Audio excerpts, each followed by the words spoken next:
미디어 포커스 시간입니다. 민주언론시민연합의 김원경 사무처장 어서 오십시오. 안녕하세요. 네. 보통 새 정부 출범하고 당분간은 언론하고도 허니문 기간 이런 게 있잖아요. 네네. 그런 걸 하죠. 지금 언론 보도도 대부분 허니문 기간이. 허니문이죠. 아, 그래요? 네. 그럼 별로 비판하는 데가 없어요? 아니요. 있어요? 예, 지금 특히 TV조선과 MBC 방송 보도에서 굉장히 이제 심각한 그 왜곡 프레임들을 지금 만들어내고 있습니다. 새 정부의 행보에 대해서 예. 반대하는 그런 프레임들을 지금 만들어낸다 이렇게 볼 수 있겠어요. 예. 왜곡 프레임? 네네. 네. 어떤 겁니까? 일단은 제가 이제 한 4가지 정도를 이번 주에 최근에 이제 보도 중에서 이제 찾아냈는데요. 네. 먼저 문재인 대통령의 세월호 참사 재조사 지시가 있었잖아요. 예. 이것에 대해서 세월호는 인양도 했고 진상 규명과 조사가 다 끝났다. 할 만큼 다 했다. 그러니 재조사가 필요 없다는 식의 프레임을 TV조선에서 내놨습니다. 네. TV조선의 5월 12일 앵커 칼럼이었는데요. 이 보도는 300년 전 침몰한 스웨덴의 전함 바사호와 94년에 에스토니아호 침몰을 이야기를 합니다. 예. 보도에서는 승객 757명이 배와 함께 가라앉았지만 석 달 만에 포기했다. 그건 에스토니아호 네, 사례죠. 에스토니아호가 선체에 콘크리트를 부어 시신 유실을 막고 영원한 안식처로 선포했다라고 말한 다음에 예. 거기에 비하면 세월호 인양은 대단합니다라고 감탄하고 있습니다. 예. 그런데 그 배에 콘크리트를 부어서 영원한 안식처를 선포했다라고 강조하는 것은 그러니까 스웨덴도 이렇게까지 했다. 그런데 우리 세월호는 인양했다. 이것만으로도 참 대단한 업적이다라는 내용을 부각한 것인데요. 예. 이 보도는 사실 제가 보기에는 자신이 하고 싶은 말만 한 것이다라고 정의 내릴 수 있습니다. 왜냐하면 에스토니아호는요. 일단은 사망자 숫자도 달라요. 여기 보도에서는 757명이라고 그랬는데 실제로는 852명이었고요. 예. 스웨덴, 에스토니아, 핀란드 3국 정부가 합의해서 인양을 포기했고요. 예. 이 과정에서 세월호와 마찬가지로 여러 의혹이 있었습니다. 그래서 22년이 지났지만 지금도 에스토니아호 희생자 유족재단은 진상규명을 위해서 싸우고 있고요. 이분들이 우리 그 세월호 유가족들을 방문해서 작년 5월에 예. 연대를 약속하면서 끝까지 진실을 밝혀내자고 다짐하기도 했습니다. 아, 예. 예. 그리고 가장 중요한 건 에스토니아호가 무게가 15,506 그러니까 566톤이었대요. 그러니까 세월호는 12,200톤이었거든요. 1200톤인데 에스토니아는 15,000톤이 넘는다. 네. 그래서 22년 전 기술로는 당연히 인양이 어려울 수밖에 없었고. 아마 수심도 더 깊었을 거예요. 그렇죠. 그래서 이게 불가능하다는 결론이 내려서 이렇게 됐다고 하는데요. 그런데 이런 맥락을 모두 제거한 채 에스토니아호에 비하면 세월호는 잘 마무리된 것이다라는 메시지에 방점을 찍는 것은 잘못된 보도라고 보고요. 그리고 윤 앵커는 세월호 침몰과 구조 경위는 합동수사본부가 밝혔고 관련 책임자 재판도 끝났다. 특별조사위원회가 구성돼서 1년 반을 활동했다. 지금은 인양한 세월호를 선체조사위원회가 들여다보고 있다라고 강조를 했습니다. 예. 제일 마음에 안 드는 내용은 이거였는데요. 슬프고 분해도 과거는 과거로 묻고 오늘을 살아가야 한다. 날이면 날마다 과거로 새날을 더럽힐 수는 없다는 벤저민 플랭클린의 말을 보도 말미에서 강조를 하고 끝맺습니다. 예. TV조선 이 보도는 세월호 참사 진상규명이 모두 완료되었다. 그런 자의적 판단을 사실로 전제하고 내놓는 내용이었거든요. 예. 그런데 아시다시피 많은 국민들이 세월호 진상규명이 되지 않았다고 생각하고 있는 것이고요. 특히 그 세월호 진상규명에 대해서 그 기소권과 수사권이 없고 그런 특조위가 이제 1년 반을 활동했는데 그것이 마치 다 된 것처럼 이야기를 한다거나 세월호 참사 주요 책임자들 중에서 제대로 처벌받은 사람이 사실 없거든요. 진짜 그 윗분들 중에서 이런 부분들을 이야기하지 않고 뭔가 다 된 것처럼 이렇게 프레임을 내놓는 것은 앞으로도 재조사 관련한 소식이 나올 때마다 계속 이런 식으로 트집 잡는 내용들이 이어질 것이라는 생각이 듭니다. 네. 어쨌든 이건 TV조선의 앵커 칼럼을 통해서 이렇게 했다는 거죠. 나름의 그러니까 사설 같은 거니까. 그렇죠? 뭐 자기들의 시각을 그렇게 주장하는 건 좀 있을 수 있다고 뭐 일단 보고요. 두 번째 왜곡된 프레임이라는 건 뭡니까? 이번에는 MBC에서 내놨는데요. 12일에 MBC 제목이 문 대통령과 검찰 개혁 못한 게 한이라는 보도입니다. 아하. 문 대통령의 검찰 개혁 이유에 대해서 문 대통령의 개인적인 악연으로 치환해버리는 그런 보도였는데요. 아, 그래요? 네, 보도는 악연의 시작은 노무현 정부 출범 직후인 지난 2003년으로 거슬러 올라간다라고 하면서 MBC MBC는 2003년 3월 검사들과의 대화를 보여줍니다. 이쯤 하면 막가자는 거지요라는 노무현 전 대통령의 모습 있죠. 그렇죠. 이런 것을 주면서 이때 민정수석이었던 문 대통령은 자신의 저서에서 당시 검사들의 태도를 강하게 비판했고 참여정부 시절 초대 민정수석으로 강금실 법무장관과 함께 검찰 개혁에 나섰지만 마찰을 빚으며 성과를 거두지 못했다라고 정리를 합니다. 그리고 이를 문재인과 검찰의 첫 번째 악연으로 규정을 한 겁니다. 그리고 갈등은 2009년 박연차 게이트 수사 때 절정이었다라고 말하면서 문 대통령이 당시 시계 로비 등 언론 보도와 관련해서 검찰이 언론 플레이를 한다며 강하게 비난했다고 이것도 이제 지적을 했습니다. 그러더니 문 대통령이 대선 공약에서 참여정부 시절 검찰 개혁을 확실하게 제도화 못한 것이 한이라고 했다며 보도를 마무리하거든요. 근데 사실 지금 문재인 정부 검찰 개혁은 본격적으로 시작도 되지 않았습니다. 근데 시작도 되기 전에 MBC는 문 대통령이 개인적 악연이 있어서 유감이 있어서 검찰을 개혁하려 한다는 그런 식의 프레임을 이 보도에서 내놓은 것이죠. 검찰에 문제가 있어서가 아니라 개인적 악연 때문에 이런 식의 프레임이다. 아까 아까 TV조선과 MBC 두 개 다 마찬가지인데요. 사실 문 대통령이 그러니까 대통령이 되는 과정에서 사실 세월호 진상규명을 원하는 국민 그리고 검찰 개혁을 요구하는 국민의 뜻이 반영돼서 문 대통령이 선출되었다라고 이렇게 봐야 합니다. 그런데 이런 내용들을 다 이제 한마디로 반대로 이야기하는 그런 프레임들을 지금 보도에서 내놓고 있다 이렇게 보면 되겠습니다. 자, 세 번째 프레임은 뭡니까? 세 번째는 또 앵커 칼럼입니다. TV조선에. 그런데 이 보도에서는 북한과의 대화 가능성을 열어둔 문 대통령의 대북 정책에 대해서 부정적인 여론을 담는 이런 보도였습니다. 대화 자체에 부정적이다? 네네. 이 보도는 16일 날 나왔는데 북한의 끊임없는 핵실험과 미사일 발사가 영화 클리프 행어를 닮았다. 다시 말해서 벼랑 끝 전술이라고 정의를 먼저 내립니다. 그러더니 앵커가 느닷없이 무엇보다 북한은 문재인 정부를 겨냥했습니다. 라고 말합니다. 그러니까 북한이 미사일을 발사한 것이 문재인 정부를 겨냥한 것이다. 라고 말한 다음에 후에 발사가 이루어졌으니까. 그런 다음에 문 대통령이 후보 때 당선되면 북한부터 가겠다 이런 말을 했다. 취임사에서도 빼놓지를 않았고 문 대통령은 어제 미사일 도발을 강력 경고하면서도 대화를 언급했다라고 지적을 합니다. 이 발언을 하는 동안에 대화가 포함된 문 대통령 발언 일부를 잘라서 보여주거나 자막을 처리해 주기도 합니다. 그리고 보도 말미에 TV조선은 시선 이태백은 장강에 비친 달을 건지려고 물에 뛰어들어 죽었다는 전설이 있습니다. 달은 이상이고 물은 현실입니다. 달 쳐다보다 도랑에 빠진다는 영국 속담도 있습니다. 라고 끝을 맺습니다. 그러니까 사실은 문 대통령에게 대화라는 이상을 추구하다가는 도랑에 빠질 것이라는 그런 겁박에 가까운 경고를 했다 이렇게 볼 수가 있는 그런 보도였는데요. 보도는 마지막에 북한이 벼랑 매달리기로는 아무것도 얻지 못한다는 걸 본때 있게 보여줬으면 좋겠다. 강력한 외교안보 진용을 짤 것을 문 대통령에게 바라는 그런 내용이었습니다. 그런데 이 보도에서요. 문 대통령의 발언이 사실 일부만 발췌돼서 전체 맥락을 왜곡했다라고 보입니다. 왜냐하면요. 문재인 대통령은 취임사에서 필요하면 곧바로 워싱턴으로 날아가겠습니다. 베이징과 도쿄에도 가고 여건이 조성되면 평양에도 가겠습니다. 라고 말했습니다. 그러니까 워싱턴이 또 베이징, 도쿄가 먼저 나오고 그런데 평양도 여건이 조성되면이라는 조건부로 얘기한 거죠. 그렇죠. 그런데 이것을 아까 제가 말씀드린 것처럼 평양에도 가겠다라는 부분만 발췌해서 주거든요. 그다음에 미사일 도발 이후에 우리 정부가 대화가 가능하더라도 북한의 태도 변화가 있을 때 비로소 가능함을 보여줘야 한다. 그리고 북한이 일체의 도발을 중단하고 비핵화를 위한 대화의 길로 나올 것을 다시 한번 촉구한다. 라고 강력한 경고 메시지를 냈습니다. 그런데 TV조선이 이것을 이제 전하면서 북한과의 대화 가능성은 열어두고 있지만 대화가 가능하더라도 요것만 자막을 처리해서 앵커가 읽어줬거든요. 굉장히 말도 안 되는 이게 문맥도 이어지지 않는 요 두 단락을 읽어주면서 문 대통령이 대화만을 마치 추구하는 것처럼 이렇게 강조한 겁니다. 그리고 사실은 문 대통령의 대북 정책에 대해서 외신이 굉장히 우려하고 있다는 내용도 아까 있었는데요. 실제로는 우려만 하는 것이 아니고 굉장히 긍정적인 그런 평가를 하는 외신들도 굉장히 많습니다. 그런데 이 모든 것이 이제 자신들이 보고 싶은 것들만 일부 발췌해서 이렇게 정리하는 그런 보도를 한 거고요.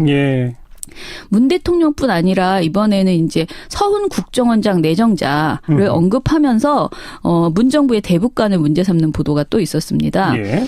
보도 제목이요. TV조선의 김정일의 통치술 노련 대북관 논란이라는 5월 12일자 보도였는데요. 네. 이 보도는 서 내정자가 김정일은 통치술이 노련하다고 칭찬한 적이 있다. 어허. 그래서 그의 대북관에 문제가 있다라고 지적을 하고 있어요. 예. 그런데 실제 서 내정자의 해당 발언은 작년 5월에 미국 선전 매체인 미국의 소리 방송이라는 곳에서 인터뷰를 했던 것이더라고요. 보이스 오브 아메리카. 네. 예. 근데 이 방송을 실제로 저희가 보니까 김정은의 우상화 통치가 시작되자 그 평가를 물었고요. 김정일 정권과 비교를 요청을 했어요. 예. 그랬더니 서 내정자가 김정은은 과격하고 조급하며 강박관념에 사로잡혀 있다. 자기과시 성향도 굉장히 강해 조금만 마음에 안 들어도 숙청을 한다. 통치가 매우 비효율적이다라고 비판을 했고요. 김정은 비판이 핵심이군요. 네. 이에 비해서 김정일은 매우 노련한 통치를 했다라고 말끝에 붙였더라고요. 하하. 그런데 요 내용만 가지고 와서 마치 서훈 내정자가 이제 그 북한을 칭찬한 것으로만 네, 이렇게 부각한 거죠. 그래서 앞으로 이런 식의 이제 문 대통령 하에 있는 그 대북관에 대해서 여러 가지 지적하는 프레임들이 알겠습니다. 나오지 않을까 싶습니다. TV조선에 또 역시 앵커 칼럼이니까 네네. 대화보다는 좀 강경한 본때 있게 네. 좀 제재 위주로 가달라라고 네. 하는 자신들의 시각을 주장하는 것까지는 좀 좋다고 봐요. 네. 그런데 실제로 문재인 대통령이 취임한 후에 한 발언들 가운데 일부만 발췌하는 행위라든지 네네. 특히 이 서훈 국정원장 자기들 마음에 맞는 대목만 침소봉대하는 거라든지 네네. 이건 어떤 의미에서는 TV조선 스스로 예. 자신들의 신뢰감을 스스로 떨어뜨리는 행동 아닌가 싶어서 그렇죠. 조금 딱하네요. 자, 네 번째 마지막 프레임은 뭡니까? 예, 마지막 프레임은요. 문재인 대통령이 인천공항 비정규직의 정규직 전환을 지시했잖아요. 예. 그러면서 이것이 마치 각계에서 정규직화 요구가 나오고 있다. 그래서 굉장히 문 대통령이 노동계에 파문을 일으키고 있는 것처럼. 근데 이것이 이제 긍정적인 파문으로 그리지 않는 것이 문제인데요. 예. 사실 이게 16일 날 TV조선이 보도한 내용이 정규직 전환으로 임금 깎일 수도라는 그 보도가 있었습니다. 예. 근데 이 전에 15일 날에도 정규직 전환 요구 이어져라는 보도에서 문 대통령의 비정규직 요구가 있다고 이제 보도를 하면서 뭐라고 하냐면 인천공항공사 비정규직 1만 명의 정규직 전환 때 예견됐습니다만 공공기관 비정규직의 정규직 전환 요구가 본물처럼 터졌다라고 네. 말을 합니다. 네. 그다음에 이제 16일 정규직 전환으로 임금 깎일 수도라는 보도에서도 비슷한 왜곡 프레임을 보도를 하는데요. 2일 인천공항을 방문했을 때 문재인 대통령의 행보를 이제 와서 16일 보도에서 재조명을 하거든요. 네. 그러면서 인천공항을 찾아서 비정규직 근로자의 정규직 전환을 약속한 문 대통령이 노동계의 요구를 들어주면서도 한꺼번에 다 받아내려고 하지 말라며 쓴소리를 했다. 쓴소리도 했다. 네, 그리고 고용 안정과 임금 인상을 동시에 하긴 힘들다라는 의미로 그 내용을 그런 의미였다라고 잘라 말합니다. 예. 리포트에서 문 대통령의 쓴소리라고 하면서 우리 노동자들께서 뭐 한꺼번에 막 다 이렇게 받아내려고는 하지 마시고 단계적으로 차근차근이라고 말하는 문 대통령의 모습을 보여줬습니다. 실제로 이런 발언을 하셨죠. 했어요. 네. 예. 윤동빈 기자는 고용 안정과 임금 상승 두 마리 토끼를 한꺼번에 잡기는 힘들다라는 것을 재차 강조했고요. 민주노총 등에서 정규직 전환 이외에 다른 약속을 요구하자 문 대통령은 기업에 부담이 될 수 있다며 차근차근 해나가자고 선을 그었다고 보도를 했습니다. 예. 여기다가 다시 노동시간이 단축되거나 하게 되면 노동자들도 그동안 초과 노동수당으로 유지해왔던 그런 임금들이 줄어들 수 있기 때문에라는 문 대통령의 발언을 덧붙여서 이것이 쓴소리를 한 사례처럼 예. 추가를 했습니다. 아니 여기까지는 사실 그대로죠. 그러니까 노동계의 오래된 요구사항인 비정규직의 정규직화를 네. 메인으로 하고 네. 노동자들도 너무 한꺼번에 얻으려고 하진 마라라는 말도 했다. 네. 자 여기까지는 좋은데요. 이어서 이제 비정규직의 정규직 전환 작업에 들어간 인천공항공사에서도 일부 직군 임금이 삭감될 수 있다는 얘기가 나온다라고 전하고요. 네. TV조선은 여기서 다른 것도 비슷하다면서 느닷없이 뭐냐면 학교가 제시하고 있는 금액대로라면 지금 받고 있는 금액에서 적게는 25%, 많게는 44%까지 임금을 깎아야 됩니다라는 서울대학교 관련 지금 서울대 지부의 노조 대표의 모습 모습을 잘라 붙였습니다. 서울대학교? 네. 인천공항 얘기하다가 갑자기 네. 서울대학교요? 그러니까 이제 지금 비정규직의 정규직 전환 이후에 다른 곳도 비슷하게 뭔가 이제 혼란이 나오고 있다라는 그런 내용인데요. 예. 이게 저희는 비정규직 제로를 선언한 문 대통령 때문에 노동계가 시끄러워졌다는 프레임을 만드느라고 억지로 이미 이제 활동하고 있는 서울대학교의 상황을 갖다 붙였다라고 보는 것인데요. 예. MBC에서 이 같은 사안을 15일 날도 보도를 했어요. 근데 MBC 보도를 보면요. 서울대 비학생 조교의 파업을 전하면서 일반 업무를 해왔기 때문에 2년이 지나면 무기계약직으로 전환돼야 되지만 서울대 측은 그동안 이를 묵인해왔다. 서울대는 이들을 업무 평가할 때 연구 보조를 한 것처럼 바꾸라고 지시했다. 예. 법원에서는 다른 대학의 이런 비학생 조교의 경우 무기계약직으로 전환하라고 잇따라 판결했지만 서울대는 전환 조건으로 월급 삭감을 제시했다는 등 그 파업을 야기한 서울대 측의 위법 행위를 자세히 나열해주는 보도를 했습니다. 서울대가 잘못한 게 많다. 네네. 그런데요. 그런데 이제 TV조선은 이런 내용을 전하지 않고 아까 위에서 말씀드린 것처럼 그냥 느닷없이 그 다른 것도 비슷하다라고 하면서 서울대 지부 대표의 그 발언을 이어붙인 것이죠. 예. 그리고 사실은 아까 이제 비슷하다고 말씀하셨지만 실제 문 대통령은 쓴소리를 했다고 보지 않는 그 목소리가 훨씬 더 많습니다. 왜냐하면은 정규직 전환 시 임금이 삭감될 수 있다는 말은 하지 않았고요. 그 표현은 정확히 없었다. 네네. 그리고 인천공항 비정규직 노동자들과의 대담 도중에 민주노총의 박대성 인천공항 지부장이 간접 고용 비정규직이 정규직으로 바뀐다고 끝이 아니다. 정규직 됐다고 모든 사람이 다 정규직에 들어가는 것도 아니다. 약속을 받고 싶다. 뭐 이런 식의 이야기들을 했거든요. 돌발 질문. 그러자 문 대통령이 우리가 앞으로 비정규직을 정규직으로 전환해 나가고 노동시간을 단축하고 좋은 일자리를 늘리는 방안이기는 하지만 그것이 쉬운 일이 아니다. 예. 그래서 차근차근 하자 정도의 그런 말씀을 하신 거고요. 예.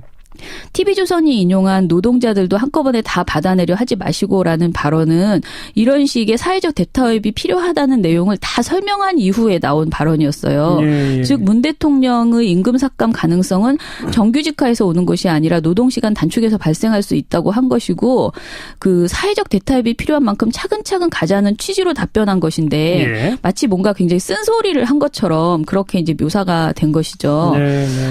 TV조선은 아무튼 요런 식의 보도는 조선일보에서도 계속 나왔는데요. 맞습니다. 문 대통령의 발언을 노동계 요구에 선을 그은 것이다. 정규직화에 돌입한 인천공항에서 임금이 삭감될 수도 있다라는 식의 얘기로 그렇게 정리가 되고 있습니다. 거두절미하고 그냥 프레임으로 만들었다. 네네. 그 말씀이죠. 네. TV조선과 조선일보가 거듭해서 이 정규직 전환에 대한 문 대통령의 행보를 비판하면서 노동계는 이제 큰일 났다. 이런 식으로 엄청 이야기하는데요. 시끄러워질 것이다. 그러면 TV조선이나 조선일보는 그냥 계속 이 비정규직을 그대로 놔두자. 그런 겁니까? 글쎄요. 좀 답답하네요. 여기까지 수고하셨습니다. 예, 감사합니다. 미디어 포커스 민주언론시민연합 김원경 사무처장이었습니다. 계속 이런 식으로 트집 잡는 내용들이 이어질 것이라는 생각이 듭니다. 네, 어쨌든 이건 TV조선의 앵커 칼럼을 통해서 이렇게 했다는 거죠. 나름의 그러니까 사설 같은 거니까. 그렇죠? 뭐 자기들의 시각을 그렇게 주장하는 건 좀 있을 수 있다고 뭐 일단 보고요.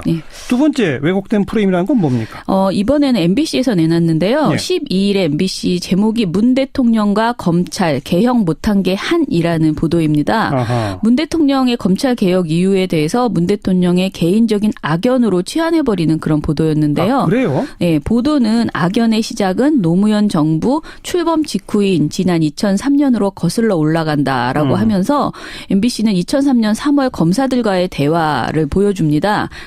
이쯤 하면 막가자는 거지요라는 노무현 전 대통령의 모습 있죠. 그렇죠. 이런 것을 주면서 이때 민정수석이었던 문 대통령은 자신의 저서에서 당시 검사들의 태도를 강하게 비판했고 참여정부 시절 초대 민정수석으로 강금실 법무장관과 함께 검찰 개혁에 나섰지만 마찰을 빚으며 성과를 거두지 못했다라고 정리를 합니다. 그리고 이를 문재인과 검찰의 첫 번째 악연으로 규정을 한 겁니다. 아하. 그리고 갈등은 2009년 박연차 게이트 수사 때 절정이었다라고 말하면서 문 대통령이 당시 시계 로비 등 언론 보도와 관련해서 검찰이 언론 플레이를 한다며 강하게 비난했다라고 말한 다음에 예. 거기에 비하면 세월호 인양은 대단합니다라고 감탄하고 있습니다. 예. 그런데 그 배에 콘크리트를 불어서 영원한 안식처를 선포했다라고 강조하는 것은 그러니까 스웨덴도 이렇게까지 했다. 그런데 우리 세월호는 인양했다. 이것만으로도 참 대단한 업적이다라는 내용을 부각한 것인데요. 예. 이 보도는 사실 제가 보기에는 자신이 하고 싶은 말만 한 것이다라고 정의 내릴 수 있습니다. 왜냐하면 에스토니아호는요. 일단은 사망자 숫자도 달라요. 여기 보도에서는 757명이라고 그랬는데 실제로는 852명이었고요. 예. 스웨덴, 에스토니아, 핀란드 3국 정부가 합의해서 인양을 포기했고요. 예. 이 과정에서 세월호와 마찬가지로 여러 의혹이 있었습니다. 그래서 22년이 지났지만 지금도 에스토니아호 희생자 유족재단은 진상규명을 위해서 싸우고 있고요.